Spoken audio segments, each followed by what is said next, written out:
I'm hyped. So hyped that I paid $30 a head for an unfinished game that's supposed to be free $99. Yup, I'm talking about that game. I paid $30 for the Path of Exile 2 early access because I folded and let the hype get to me. Was I wrong for doing that? Because technically, this is a game that's supposed to be free to play, and I promised myself that I would stop purchasing pre-orders due to the corporatizing of overhyped video games that get released unfinished a few years ago.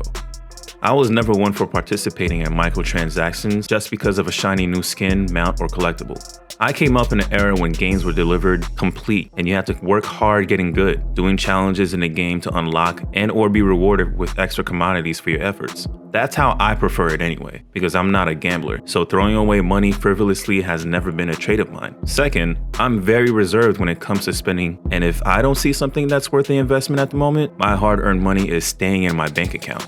This is a financial discipline that I've hardwired into my subconscious, which makes me look Scrooge-like and merits a lot of side-eye from my wife, who finds it frustrating dealing with my point of view in spending. So this rarely happens. I either have to be convinced or proven that the product is worth it, or I just have faith in the company that I invest into, not thinking before forking over my hard-earned dollars. I'm sure there are a lot of you already thinking or typing in the comments that it's worth it because GGG is a great publisher and have proven themselves to be gamer first with Path of Exile 1 for a decade. I hear it. I even played several hours of Path of Exile trying to familiarize myself with the game before the second one comes out months ago, right before I stopped to play Dragon's Dogma 2, which ended up being the last game I pre-ordered, and that game was worth the gamble. Now, you're probably wondering, then why in the hell are you worried if the last game you pre-ordered turned out fine, Slevin? Well, for one, I was already a fan of Dragon's Dogma, and the director Hideaki Itsuno has already proven himself by making some of the best games I've ever played: Devil May Cry 3 and 5, Dragon's Dogma 1, Power Stone, and etc. So why would I not invest in Dragon's Dogma 2?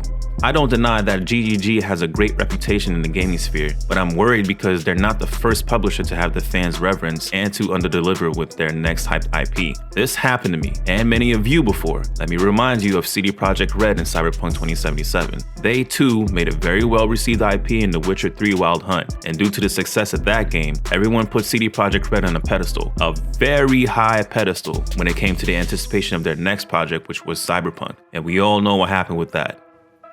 By all means, I'm not saying that Grinding Gear Games is on the same path as CD Projekt Red, but you can't deny the similarities of this situation. Both made one commercially successful IP that got them all the praise, which gave them the reputation of being all about the gamers. They both subtly wagged their fingers, criticizing horrible industry practices, which got them the well-deserved hype when announcing their next IP. Both developed their successor IP for several years after their announcement, hella marketing of the game to keep the hype up. Both brought content creators and news outlets to test out their game, hyping up their release even more. Both had delays due to promises that led to needing more time to resolve unfinished product. So it's safe to say that I'm a little worried about what's to be expected. Yet unlike Cyberpunk 2077, Path of Exile 2 is free on full release, and its early access is available to everyone. It's not an exclusive hush early access with embargoes on biased reviews generated by influencers. GGG is being open about the game not being finished yet and still being in development in anticipation for the full game release in 6 months, and taking the blueprint from Baldur's Gate 3. Being open to criticism on what works and doesn't during early access so they can continually improve the experience when the full game is ready. I'm confident that GGG will deliver in their promise. I seem to have a seventh sense for these things based on the vibes I get from promotion and how they carry themselves. Unlike CD Projekt Red, I don't get the "we are backed by investors and AAA experience, so we wouldn't steer you wrong" vibes. So on another note, I'm really excited for December 6th because, like Dragon's Dogma 2, this feels like another RPG experience I can fully immerse myself into, and I can't wait. There are so many classes to choose from even at early access, but I'll have to wait till the full game is released to play as the class I always go with. In similar titles, I usually choose the rogue type of class, and in Path of Exile that's the shadow, but it's locked until full release.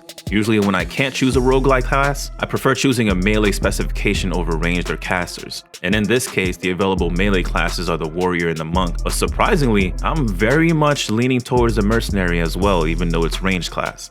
But I'll likely go monk on my first playthrough because of the displayed abilities and skill progression on top of the ascendancies that are calling to me. The Invoker, which focuses on channeling the elements of lightning and ice, two of my favorite natural elements. On the other foot, there's the Acolyte of Shayula, Ascendancy, which channels darkness, an ability I usually like to channel when I play as a rogue, or shadow specification. I also won't deny that the Mercenary Showcase sold me an interest to try said class, even though it's ranged, similar to how the Druid also piqued my interest although being a caster. But the opportunity to shapeshift into animal forms to perform melee attacks is enticing. Not to mention that the $30 that I paid for early access is actually paying for an equal amount of in-game currency. So technically, even the early access of PoE 2 seems to be free. Although there's large excitement to dive into Path of Exile 2 soon, I'm also not going to remove my skepticism about what's to be expected. I will keep an unbiased approach to all of this because no one is above reproach in my point of view. But let me know what you all think. Are you going to play Path of Exile 2 during early access, or are you going to wait for the full release? Am I wildin' for being skeptical of GGG's new IP and how it will play out in the coming months up to the full release? Or do you share my point of view? We'll see come December 6th how things play out. Don't forget to leave a like if you found this video appealing, which will also help it get picked up in the algorithm. Subscribe to the channel for future uploads and my follow-up impressions of Path of Exile 2 during early access. You know the vibes. It's Kaiser Slevin. Appreciate you.